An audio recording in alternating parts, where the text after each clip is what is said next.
Good morning, everyone, and welcome to The Anatomy of a Lawsuit, What You Need to Know. I'm Bob Considine, Chief Communications Officer for the New Jersey Business and Industry Association. And with us today is Anthony Coca, Esquire, of the law firm Bubb, Grogan & Coca, based in beautiful Morristown, New Jersey. And we're very happy to have him today. A few outstanding matters before we get started. Today's webinar is being recorded and will be emailed to you tomorrow, along with the PowerPoint for today's presentation, so be on the lookout for those. I'd also like to draw your attention to the Questions tab on your screen. Anthony will be happy to take all of your questions upon completion of his presentation, so please don't hesitate to write them out as they come into you. We'll take them down and get them to Anthony for the end of this webinar. So now let's get things started. Anthony, as they say in the courthouse, the floor is yours. Okay, thank you, Bob, and good morning, everyone. I want to thank the New Jersey Business and Industry Association for allowing me to speak at the webinar today and present. And I want to thank all of you out in the audience for taking time out of your busy day to join me talking about what a lot of people view as a very unpleasant topic. But, you know, here in New Jersey and in the Northeast, it's unfortunately more and more the cost of doing business. Now, a bit about myself. We're going to talk today about the anatomy of a lawsuit and what you need to know when you're sued, the elements of a lawsuit, what to do and how to behave when you're sued, and touch upon some insurance issues. This is my self-promotion bit. I am a lawyer. I have an office in Morristown, New Jersey, and I'm what's called a trial attorney, and that's what I do, specialize in litigation. I'm certified by the Supreme Court as a trial attorney. Less than 4% of lawyers in the state of New Jersey, and there are a lot of us, are certified as a civil trial attorney, and I have trial experience doing mediation, arbitration on behalf of clients, and also, you know, in order to get to trial, there is a tremendous amount of work that is done, and that's called discovery. You know, there's a saying that for each hour spent in court, there's 4 to 6 hours spent in the office or more working on the case. So the basic anatomy of a lawsuit, and we're going to start with certain elements in what makes up a lawsuit. Anybody can start a lawsuit by filing what's called a complaint. Going down to the courthouse, you pay $210 and you file a complaint. And the complaint lays out certain elements. It'll say, for example, such and such a person did something wrong against someone else, be it a negligence case or a contract case, and asks for relief, what's called a prayer in the law. That relief might be in the form of money damages or relief in the contract. What I have here in this first slide, in the first slide under basic anatomy is the complaint and what's called an affidavit of merit. And there was an effort back in the mid-90s to handle some tort reform. And the way they did that was by providing for an affidavit of merit, which is a preliminary statement, a preliminary certification or affidavit against these 16 listed professions, and they include architects, accountants, lawyers, dentists, doctors, podiatrists, chiropractors, nurses, and so forth, healthcare facilities. This affidavit of merit is near and dear to me because what I specialize in is I specialize in medical malpractice type cases, and also handle various other commercial matters, including even things such as slip and falls, some construction cases as well for large construction companies and healthcare providers that you may be aware of in the state. And so basically, you can bring a complaint against a professional, let's say one of these enumerated people, or a non-professional, just a regular person, like an automobile case. But if you do so against this professional, you have to file what's called an affidavit of merit. And you have to get another, let's say, architect to say there's a possibility or reasonable probability that the person deviated from the standard of care and was negligent. And if you don't have that, the case is dismissed. That's the significance of an affidavit of merit. So before you even get to square one, the affidavit has to be provided against these 16 listed people. The next step in the process after the complaint is filed, you get a complaint. There's service. The old knock on the door by the sheriff's officer says you've been served.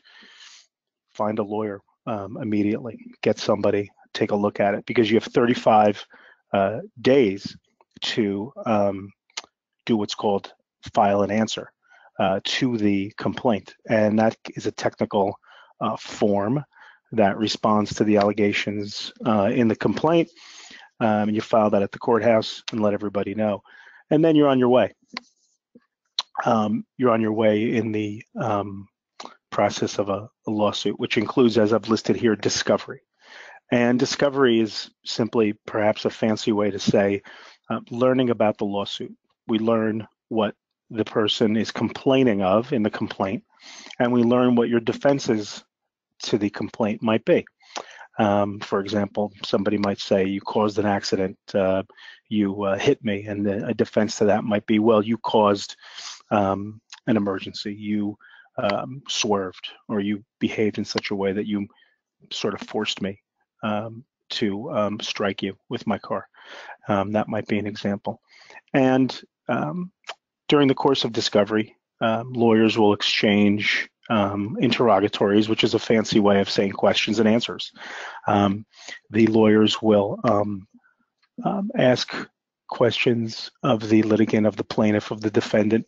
And, those words, plaintiff and defendant, those are simply the person bringing the lawsuit as the plaintiff, and the person responding to the lawsuit or being accused of something is the defendant. And we're talking about civil cases, so where the issue is exchange of money, or the remedy is money.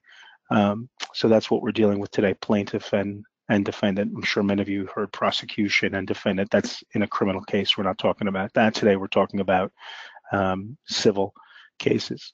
So in the course of a lawsuit, you would find out about a case by asking questions such as, what is the case about? What are you claiming happened to the person? What are you seeking a remedy for? What are you seeking money for?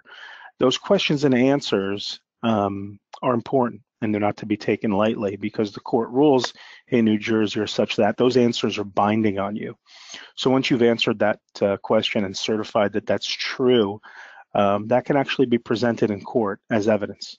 So, for example, if you answer a question that says, yeah, I hit you with my car, then I can present that in court without even calling you on the witness stand, and read that to the jury, submit that to them, and prove that element of the case. And we'll get to the elements of a suit in a moment. So that can be used to prove the case against you. The next thing is depositions. And I have here what you say can and will, and I think everybody in the audience can probably fill out the rest. What you say can and will be used against you in a court of law. So depositions are a chance for the attorney taking the deposition to also learn about the case. But more importantly, it's binding. It can be used as evidence to prove the case against you. And it's not designed just to be a moment for you as the person being deposed to speak freely or say whatever you wish, but it's to answer the questions that are asked, and only those questions, because like the interrogatories, the deposition can and will be used against you in court. So what, the advice we always give to our clients are answer the question that's asked, and answer only that question. You're never going to get in trouble for not answering a question that's not asked. But if you try to elaborate or get cute with an answer, for example, you might run into some trouble if you have an experienced lawyer on the other side asking you questions. So depositions, interrogatories are ways to get evidence in court. There's also something I don't have listed here, but it's part of the interrogatory and question process is notices to produce. We can ask for documents to be produced, a contract, insurance policies, what have you. expert reports, and we're going to get to that now, which is experts. So I have your weather and engineering. We have cases known as slip and fall cases some of you may be experienced with as having had those cases against you, or an engineering case involving an engineer or an architect or some other type of expert. There's also medical experts, of course. And these weather experts or engineering experts, just to list two, they can be used to prove certain elements. For example, I'll give you an example from one of my cases. We have a person who fell and said that the snow had not been cleared in time, and we obtained the expertise of a weather expert to show, well, it had started snowing moments before she claims she fell, and so it would not be reasonable to expect snow to be cleared within that moment. Instead, you let snow accumulate. Things of that nature. Engineers might show the layout of a parking lot, the layout of a construction site, and talk about how somebody met or deviated from the standard of care.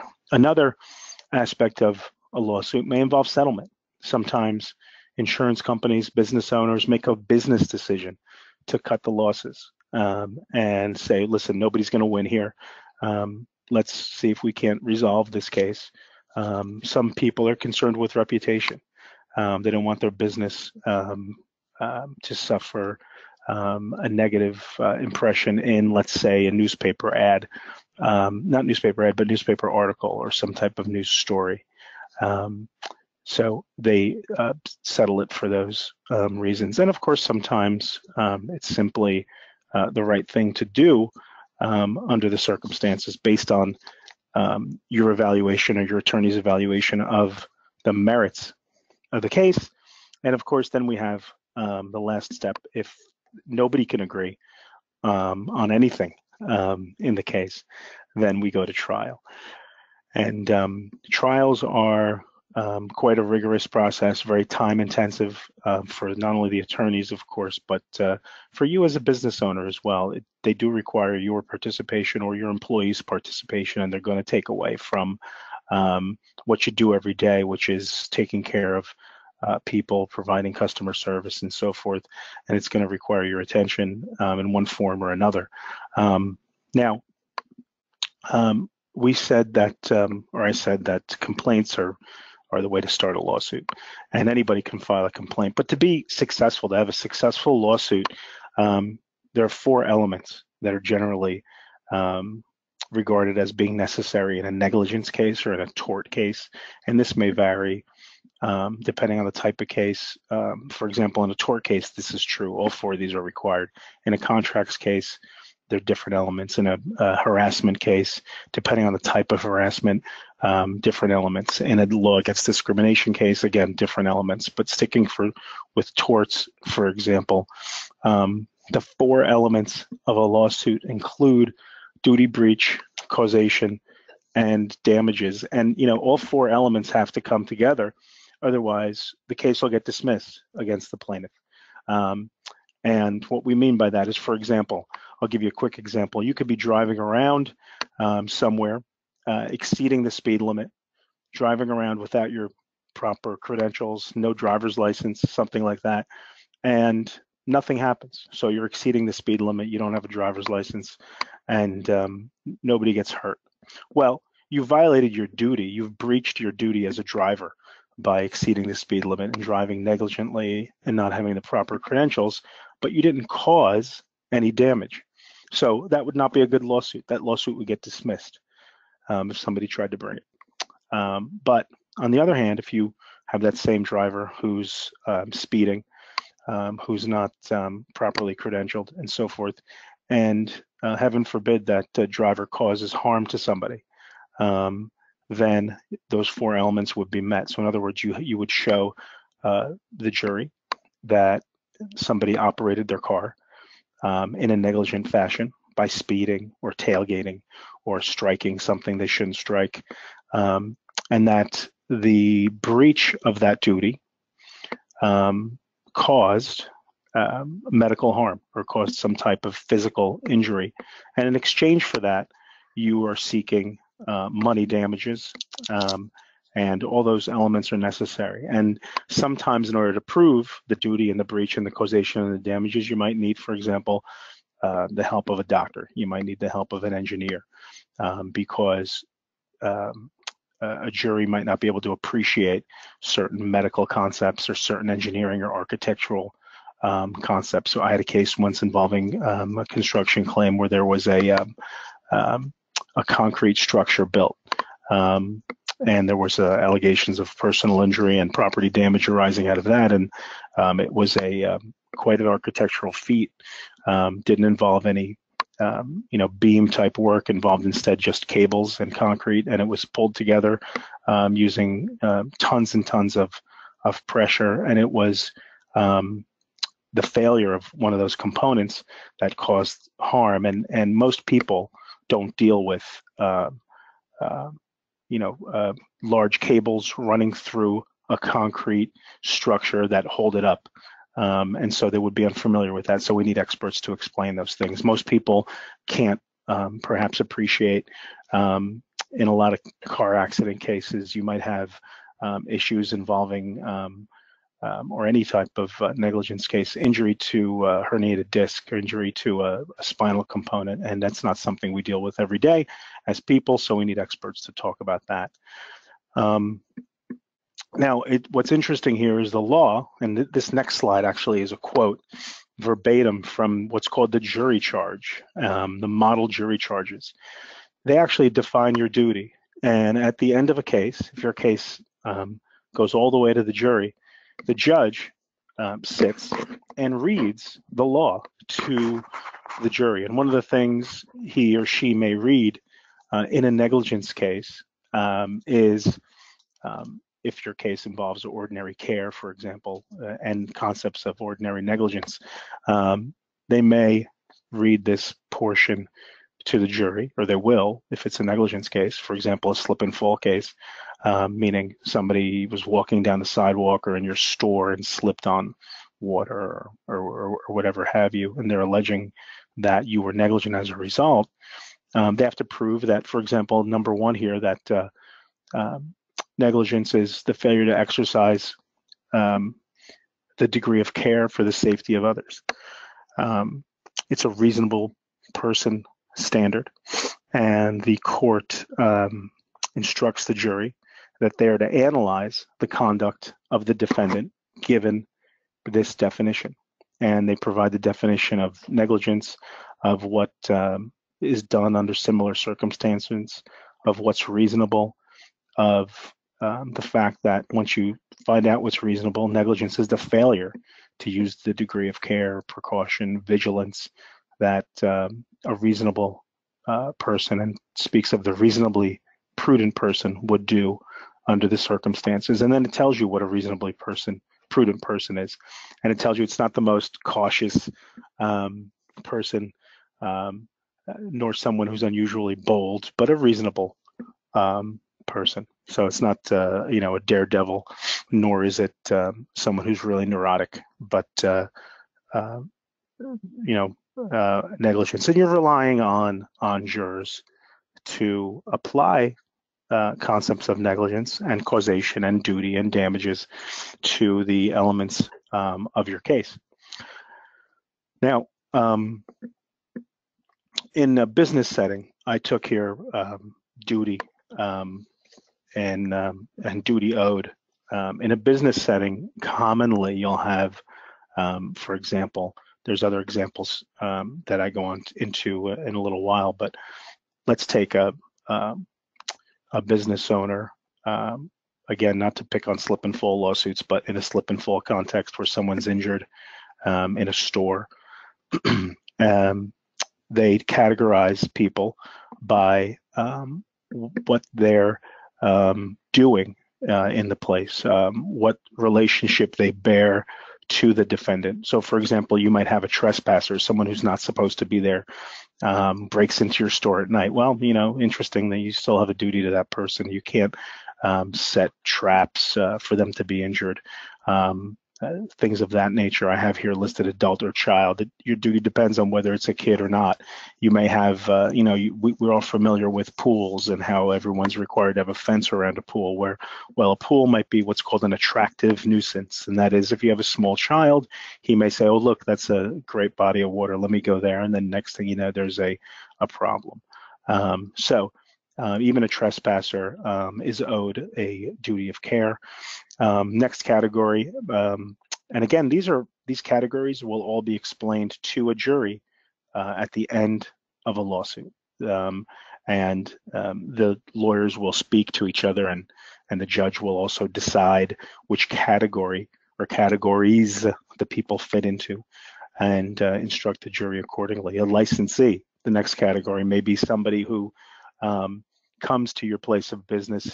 He's not really a trespasser. In other words, his presence is tolerated, but you didn't ask him to come, and nor is he your target audience. And we have some examples here: a salesman, canvassers, tourists visiting your plant, people who come in to get out of the rain, neighbors borrowing tools, which is an interesting one. They still have a duty of care owed to them, and they vary depending, again, on what their situation is. So, for example, a licensee may require less of a duty to them than, for example, an invitee, which is the highest, I think, duty under the law, and I'll get to that in a second. Next category is social guest. So you have somebody over your house. You have to make certain accommodations. You have to not necessarily inspect the property for a social guest or for a licensee, but just make sure it's not unreasonably safe, and maybe you have to warn or not, depending on their status. But certainly with an invitee, and this is probably the situation that most business owners are faced with. Invitee is the customer, and I have here the customer's always right. And the reason I put that there is you'll see, you go to a business and they wash the floor, or it's raining, and you'll see that big bright yellow cone that's set up, floor is wet. Well, you don't do that because you like to have silly signs in your store, but you do that because you have to take protective measures against those types of hazards and make sure the public is safe. So you have to inspect according to the law and according to this jury charge, take protective measures and make it safe. And how do you do that? You have, you'll see in businesses, and you'll do it yourself, in the bathroom. Take a men's room or a ladies' room, for example. You'll have the inspection chart, how often it's inspected. Take protective measures, make sure the floor is not wet. If it is, put a sign up or clean it, those types of things. And that type of duty is incumbent on all business owners and business invitees, as the expression goes. Next slide, and this kind of dovetails into what we were just talking about.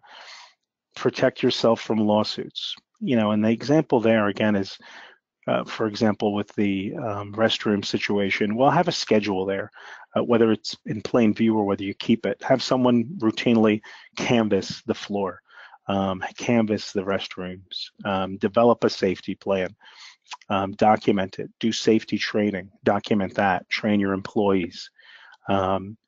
It may or may not prevent a lawsuit, but if you do get sued, it will allow you to say, well, I do have a plan. I did act reasonably. And that's, as we know, one of the components of a lawsuit. Also, safety training will, and there's studies that show safety training generally tends to reduce incidences of suits, with that, and that goes along with job training and following the plan. Surveillance with cameras and again, physically running through the plant and filling out reports saying, oh, I inspected this area and that area and it looked good. When an accident happens, do clear accident or occurrence reports. And what we mean by clear is, everyone knows what clear means, but contemporaneous, meaning do it at the same time, have them make sense, be explicit, meaning get a lot of detail, be accurate and legible as well. And photos, there's a saying, if it wasn't documented, it wasn't done. So if you have someone, I've seen dozens, hundreds, thousands of incident and accident reports where they document um, the condition of the floor, for example, what the person was wearing, what they said. There's no substitute for, an expression by the person that fell at the time saying, I just wasn't looking where I was going. I was in a rush and I missed that last step. That's why I fell. And you write that down, and then years later, there it is. And you can um, use that to help you when and if you're sued. Now, the next slide we have is these are some top causes of claims that I got after doing some research. And I don't really cite any credit. I don't give anybody credit for this, but I don't recall exactly where it came from. But there are certain risk management groups and organizations that track lawsuits. Certainly, insurance companies do.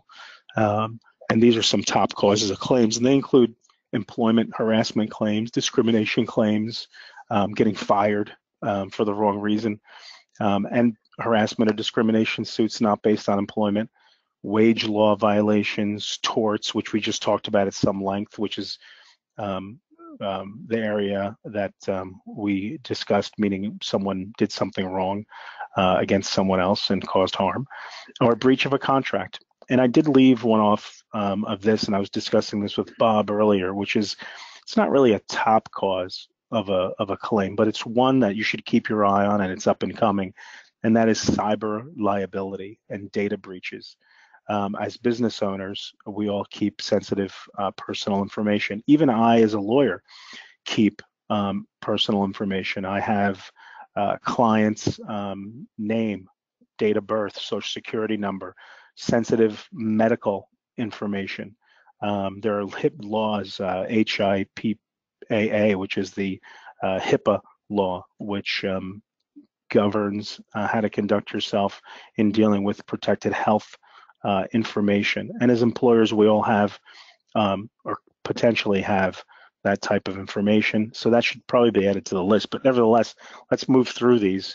And they include the employment discrimination, harassment, and wrongful discharge cases, include claims that workers bring against employers for discrimination based on race, for example, age, sex, and the federal laws provide protection to employers. The states do as well.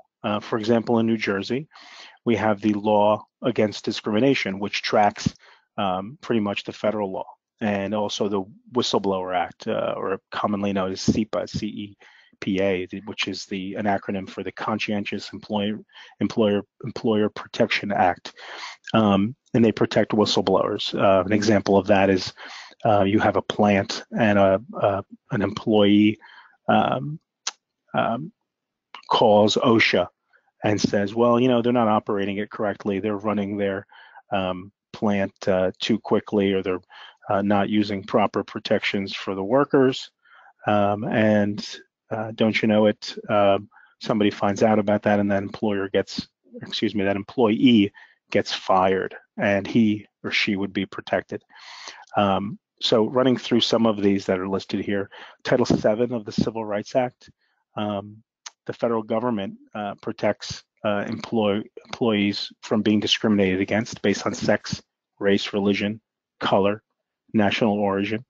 Some of these are pretty intuitive and pretty basic now.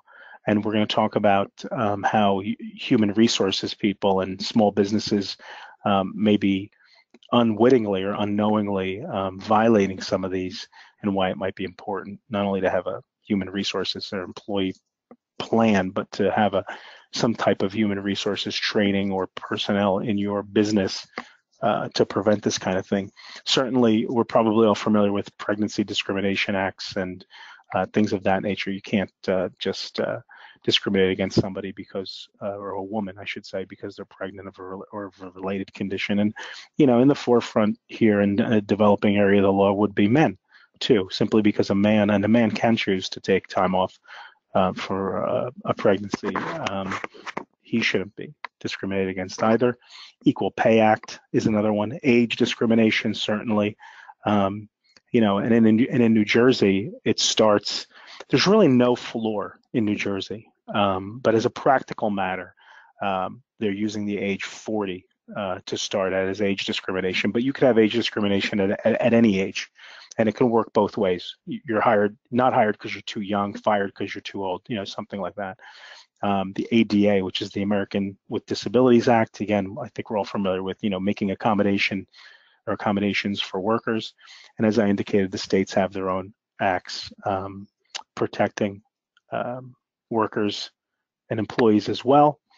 Basic concepts in harassment, we could do hours and hours on harassment. I think we're all familiar, unfortunately, today with the type of goings on in the news and the media, and harassment isn't just based on race, color, but it having to do with sex and these types of claims. In a harassment claim, the person against whom the claim is made is usually a higher up, but it can be a coworker, it can be a manager, it can be the owner, but it's not limited to those people, and certainly could be an equal. And if a coworker harasses another worker, coworker, even if they're at the same level, for example, we'll take a director level, manager level, and brings that to management's attention, management should do something. Reported the harassment to the employer failed to do something about it, well, you're a target. You're probably on the firing line for a potential lawsuit. We all know what retaliation against an employee means. Something happens to you to punish them for reporting something, for doing something, for not reporting something, whatever the act might be. Wrongful termination, as we discussed earlier. The claims can be based on allegations of age discrimination, sex discrimination, things like that. And even if you're a small business, you may be vulnerable to employment type or harassment type lawsuits. As I discussed earlier, and I promised you I would talk about this, a lot of small companies don't have human resources departments or a professional. And they may not know, for example, in an interview, you can't ask certain things or you can ask certain things and how to go about it. So you may not be aware of all the steps to take to ensure your company is complying with federal, state laws. And so you're not a target or you're not on the firing line of some of these, suits. And of course, as also we indicated in the program, we're going to be talking about insurance in a little while, but there are insurance policies available to employers that handle claims and cover claims that involve allegations of discrimination and employment-related acts. Those are called EPL policies, or employment practices liability. But you should talk to your broker and check that out, because some people think they're protected for certain claims, but you'd be surprised what's actually excluded in claims. And sexual harassment is usually not something that's covered in a general or a GL policy. It's got to be specifically purchased. Otherwise, it's not necessarily covered. And along the lines of discrimination, for example, sometimes those types of cases are brought by customers or persons to whom you provide the service. In other words, they're not always employees who may target you. They could be filed by customers, suppliers, patients, a vendor, somebody who has some kind of connection and exposure to your business, and they feel that they were wronged. Here I have an example of restaurant, someone who's discriminated based on natural or national origin. I think if you follow the news, you may or may not be familiar with a case where a certain bakery didn't want to make a cake for a couple who was of a certain sexual orientation, and they refused to do that, and there was a lawsuit, a civil rights lawsuit about that. Those types of cases, it's in the Supreme Court of the United States. I can't even imagine what the legal bill is, and I'm sure most people can't afford that. You have to ask yourself, do you have insurance for that? You have to weigh the risks. Are you exposed to that type of claim? Some people are simply not, but if you are, you might want to think about that. Those are some of the things to be aware of by the general public. Next one, wage law violations. Also one we had in the topic there is top claims that I found from this risk management think tank.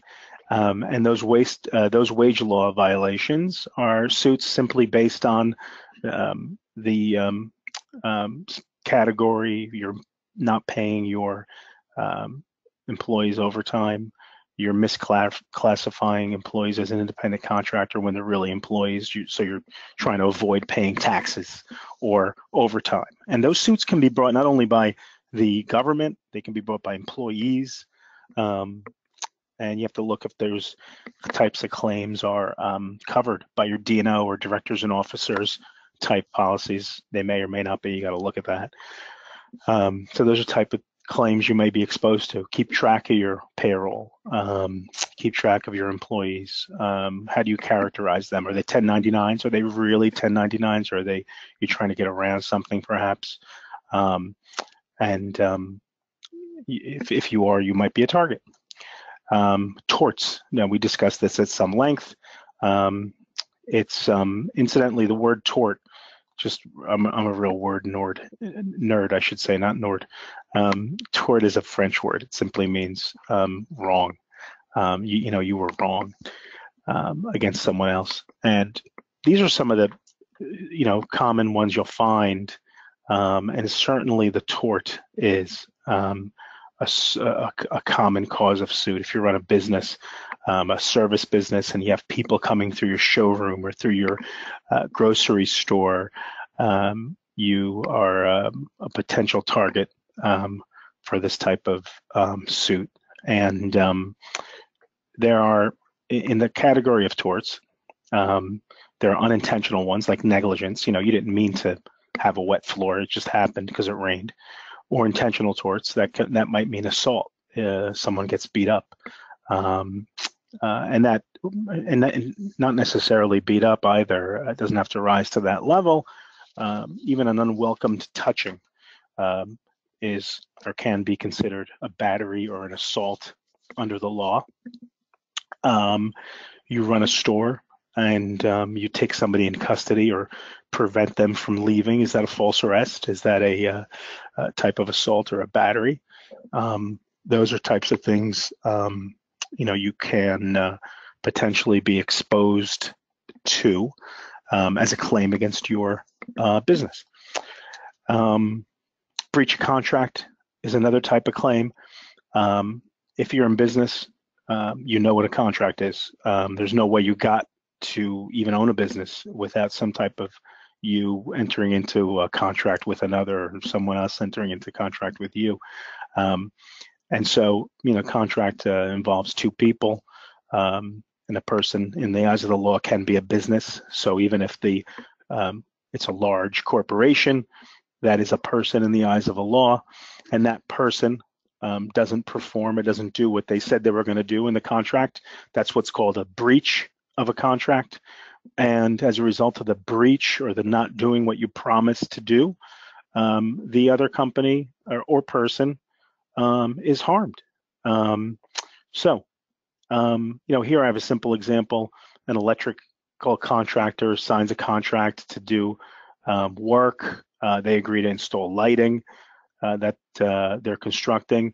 The electrical contractor never does any work on the project, and the company sues. And you may be thinking, what's the big deal? You didn't do work, just get someone else. Well, it's 2017. It's almost going to be 2018 soon. All these, rollouts and grand openings are all very well laid out, thought out. They cause a steamroller effect, or can cause a steamroller effect. PR persons are hired. Other contracts are entered into in reliance or relying on someone else's performance. So it all trickles down and can cause a disaster, or what I call a law school exam problem, which involves so many moving pieces and so many problems that you may find yourself, quote unquote, responsible or potentially responsible for, on the hook for a lot of money because you didn't do one simple thing, or somebody didn't show up, or you thought you didn't have to do it.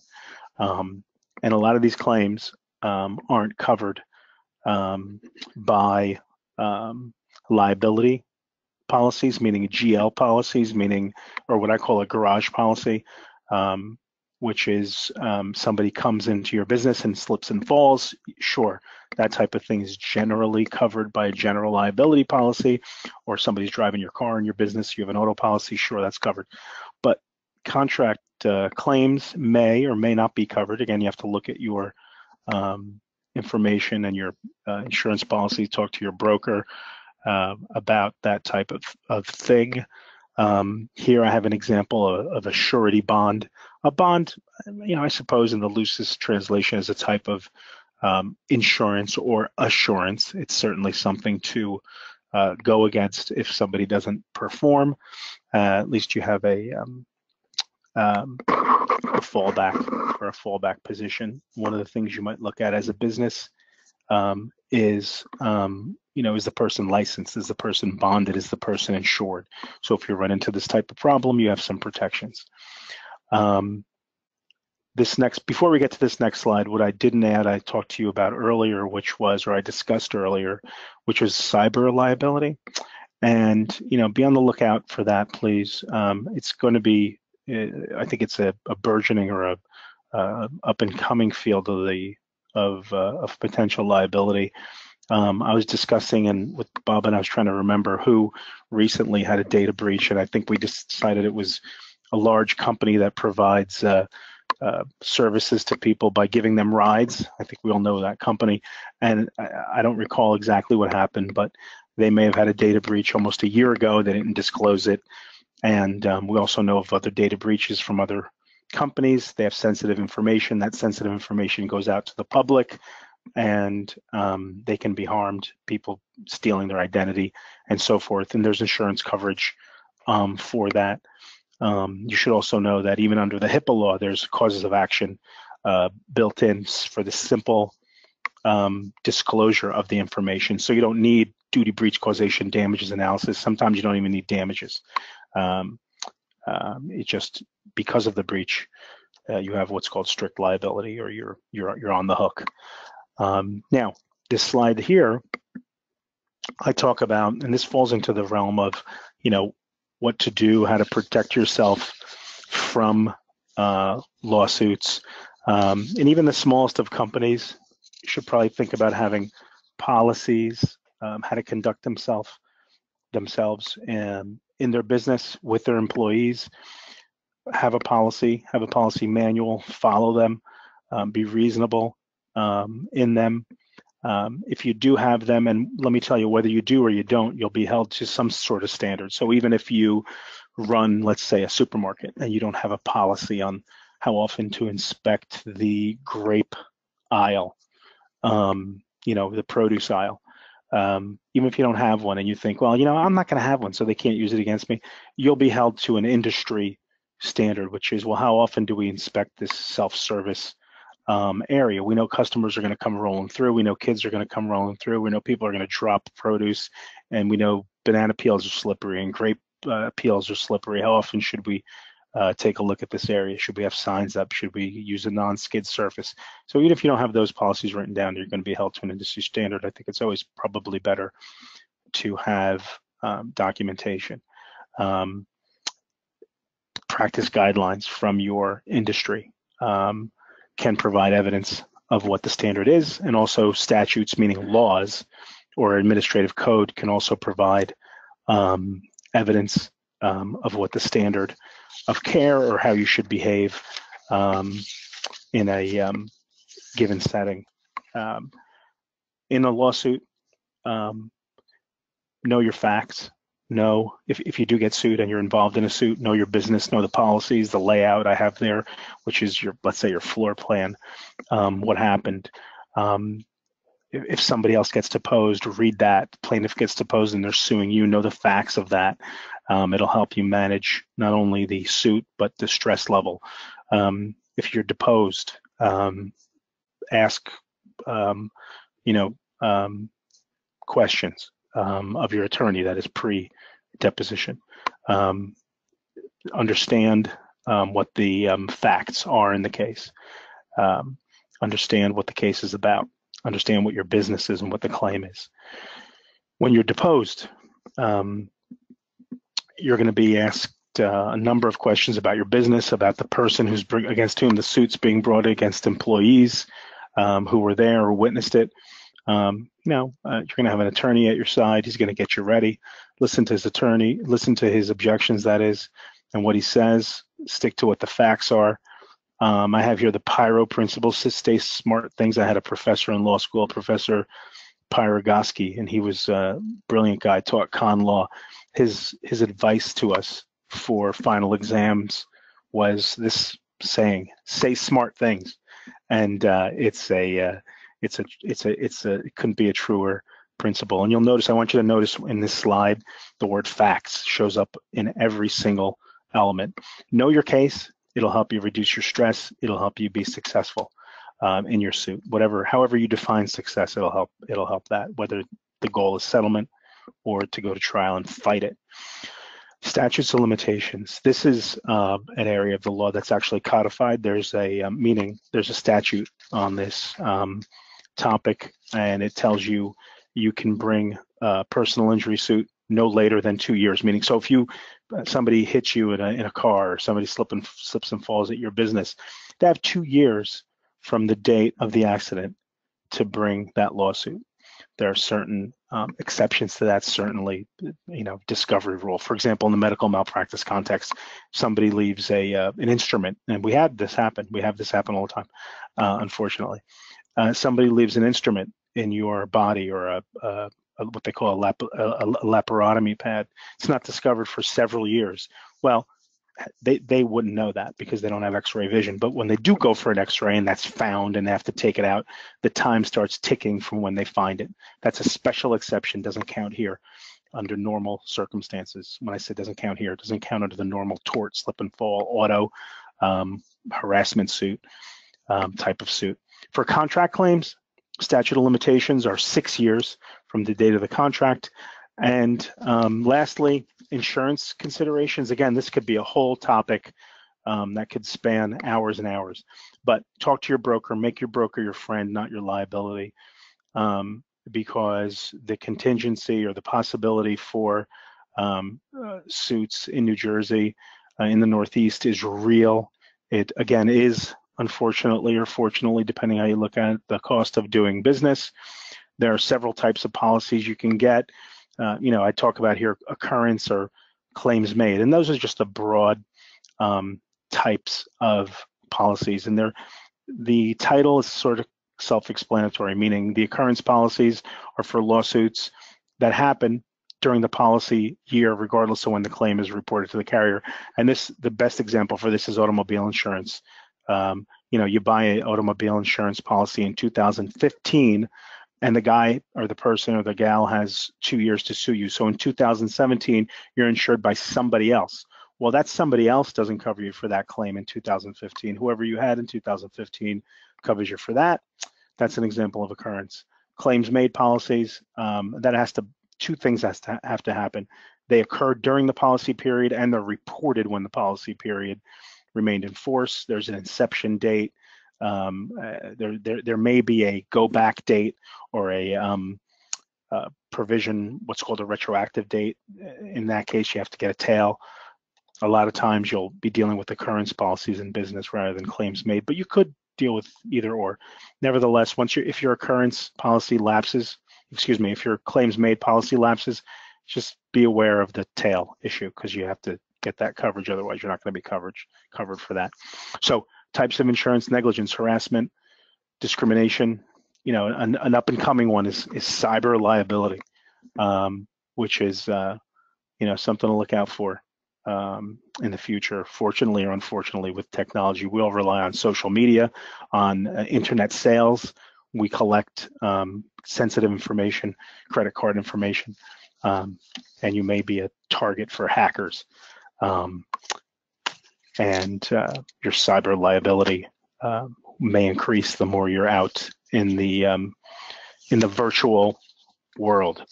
At this point, it brings us to a close, I think, and I want to thank you very much for your time. It doesn't mean we're done. There may be questions, which I welcome. I know I covered a lot of material, and I welcome any questions anybody might have. Thank you very much, Anthony. Very great information there.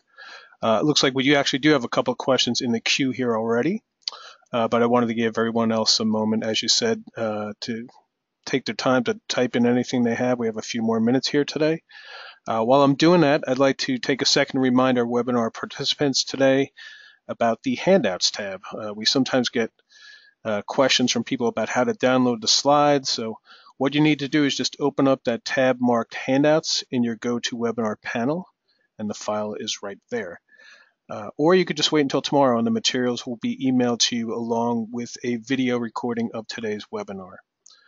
You should also note the Questions tab on the panel. If you have a question, type it in right there, and I'll give it to Anthony to take a swing at. Please don't be shy. There are no dumb questions except for the one I'm probably going to ask first. But you do have an expert here, so you want to make sure you take advantage of his availability. So with that out of the way, Anthony, I did want to ask one question. I've always been curious of what is the vetting process for law firms when somebody comes to them with a allegation of discrimination or harassment. I would imagine the discovery process for attorneys is it's probably pretty difficult, but I wasn't sure, is it case specific, or is that something that a lawyer feels like they can get a handle on that quickly? Yeah, thank you, and that's an excellent question, and one that does involve what you might call vetting or soul searching, certainly. But certainly, you look at the claim, look at who's bringing the claim. You might look at your local labor department also. You may have the state agency take a look at this and see if.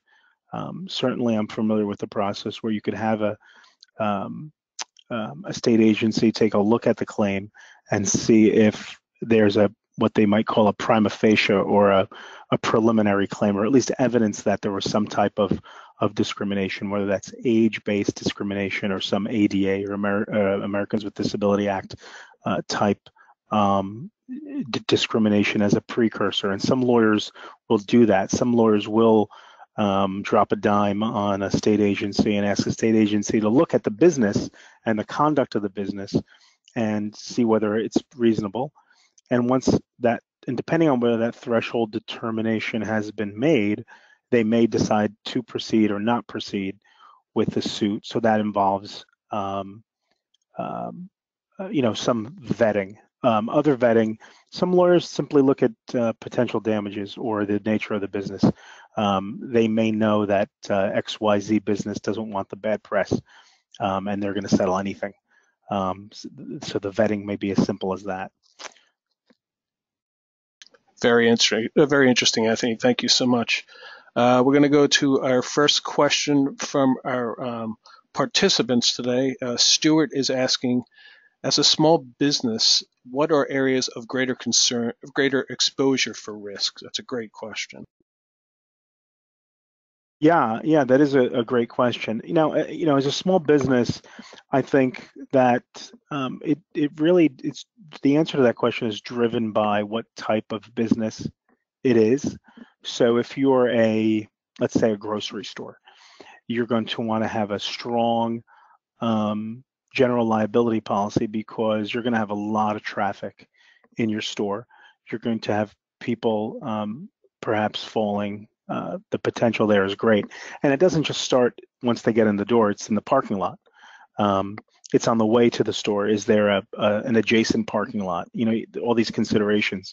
So certainly, the potential for tort liability exists. In that same supermarket, just to pick on supermarkets for a moment, you may have a lot of employees of varying ages, men and women, races, and so forth. So you may think about, harassment type issues as well, and have that type of diversity training and coverage also. So those are some of the things to look out. It's really driven by what your business model is.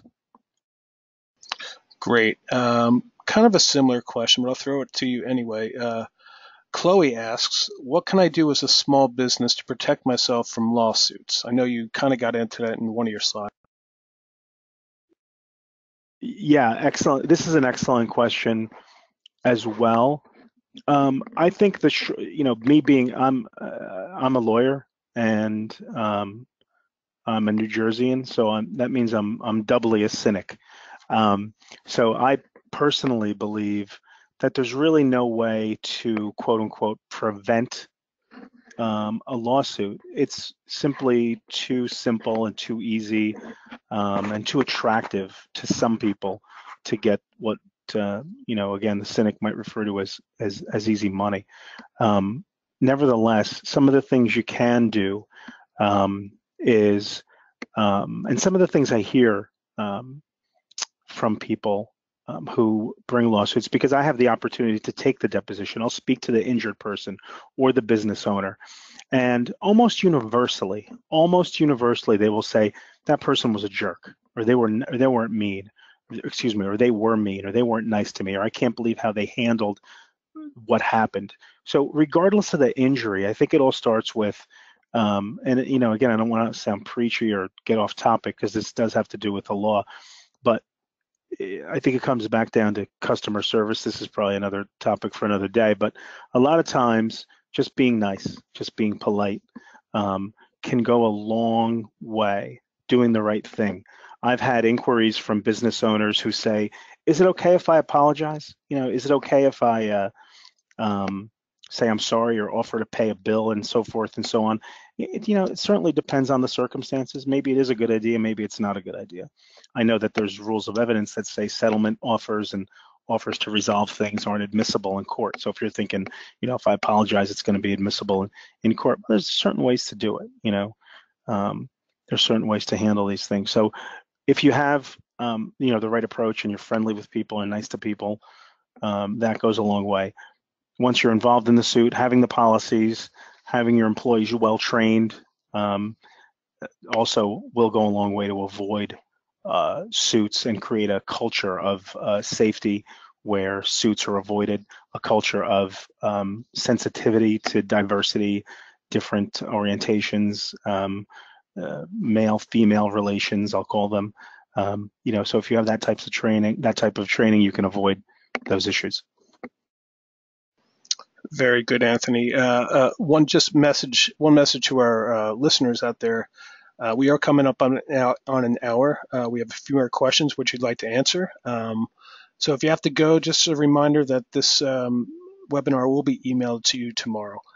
Our next question comes from Suzanne. She asks, how can we protect ourselves from cyber liability besides the insurance coverage? This is something, I know you brought up cyber liability quite a bit today, Anthony, and I hope you can handle this one since it is such a kind of a burgeoning part of law right now.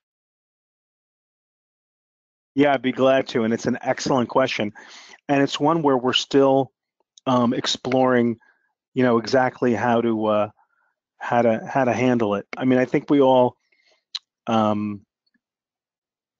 listen to the news, watch the news, and we hear how they, the Russian hackers, people hack into your system and wreak havoc, get information. One of the ways to protect against that is, of course, I talked about the cyber liability insurance and so forth, having a strong insurance policy to deal with it once it happens. Doesn't mean it's inevitable, doesn't mean it's going to happen, but you'll see different areas on the protection front, which include encryption. So, this is a topic that is for, computer people, but having firewalls, having encryption codes. We use a system, because we handle in my firm so much protected information from clients. We have systems in place that protect against spam, protect against hackers, will encrypt information, meaning that when information is sent out there, it's sent in a way, the best way I could describe it is such that it's scrambled, so somebody else can't intercept it, or if they do intercept it, they'll only get bits and pieces of it. They won't get the whole thing. You as a personal business or a small business owner can protect yourself if you're handling credit cards by using a service that is secure, that can handle the exchange of monies and the storage of numbers and credit card numbers and so forth securely, and by not allowing employees to use personal emails and personal servers or personal services for emails and document or file exchanges, but using your server so that everything's protected. That's one of the ways to protect you against that type of liability. Great, thank you, Anthony. One last question from Gary. Can you initiate a lawsuit without an attorney if you are a corporation or an LLC? Hi, yeah, interesting question. I think the short answer is no. A corporation is a person, but it's another person. So even though you can represent yourself in court, so if you're, I think your name was Gary. So if you're Gary and Gary wants to sue somebody, Gary can go in court on his behalf and sue somebody. However, if Gary owns ABC Corporation, even if he's the owner, even if he's the CEO, the corporation is actually another person. And that's why you set up corporations, to help insulate yourself potentially from exposure. Another topic which we could spend days on. But the corporation can sue and be sued. But in order to do that, and because it's on behalf of a third person, only a licensed attorney can bring that suit on behalf of a corporation. That is simply the way the law is set up. Again, you can be pro se, but as Abraham Lincoln said, an attorney or a person who represents himself as a fool for a client, that type of thing. Honest Abe said that way back when. And corporations need to be represented by counsel because they are a third person. Thank you, Anthony. I believe I read that quote in an issue of Torts Illustrated. So anyway, so it looks like that's about all the questions we have. So I think it's as good a time as any to bring this to a close, especially with that bad joke. So don't forget, all of you who will be receiving a recording of today's webinar and the PowerPoint slides via email.